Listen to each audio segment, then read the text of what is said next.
అందరికీ అస్సలాము అలైకుం. ముస్లిం సోదరులందరికీ ఈద్ ముబారక్. మరియు హిందూ సోదరులకు యుగానికి ఆది ఉగాది శుభాకాంక్షలు.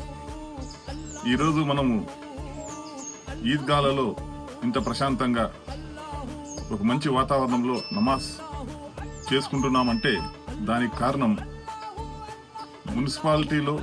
మున్సిపల్ శాఖలో పనిచేసే చాలా మంది హిందూ మరియు క్రిస్టియన్ సోదరులు, రెవెన్యూ శాఖలో పనిచేసే చాలా మంది హిందువులు మరియు క్రిస్టియన్ సోదరులు, పోలీస్ శాఖలో పనిచేసే చాలా మంది హిందువులు మరియు క్రిస్టియన్లు, వీరి అందరి యొక్క శ్రమ ఫలితంగానే ఈరోజు మనం ప్రశాంతంగా ఈ ఈద్ నమాజ్ చేసుకుంటున్నాం. ఈ ఉపవాసాలు ఉండడం వల్ల మరియు నమాజ్ చదవడం వల్ల ఈ రంజాన్ నెలలో ఏదైతే పుణ్యం అల్లా మనకు ప్రసాదించాడో అదే పుణ్యాన్ని మన నమాజ్ చదివేదానికి అహర్నిశలు కష్టపడి ఈద్గాలను మసీదులను తయారు చేసిన మన హిందూ మరియు క్రిస్టియన్ సోదరులందరికీ ప్రసాదించాలని అల్లాను కోరుకుంటున్నాను. అల్లాహు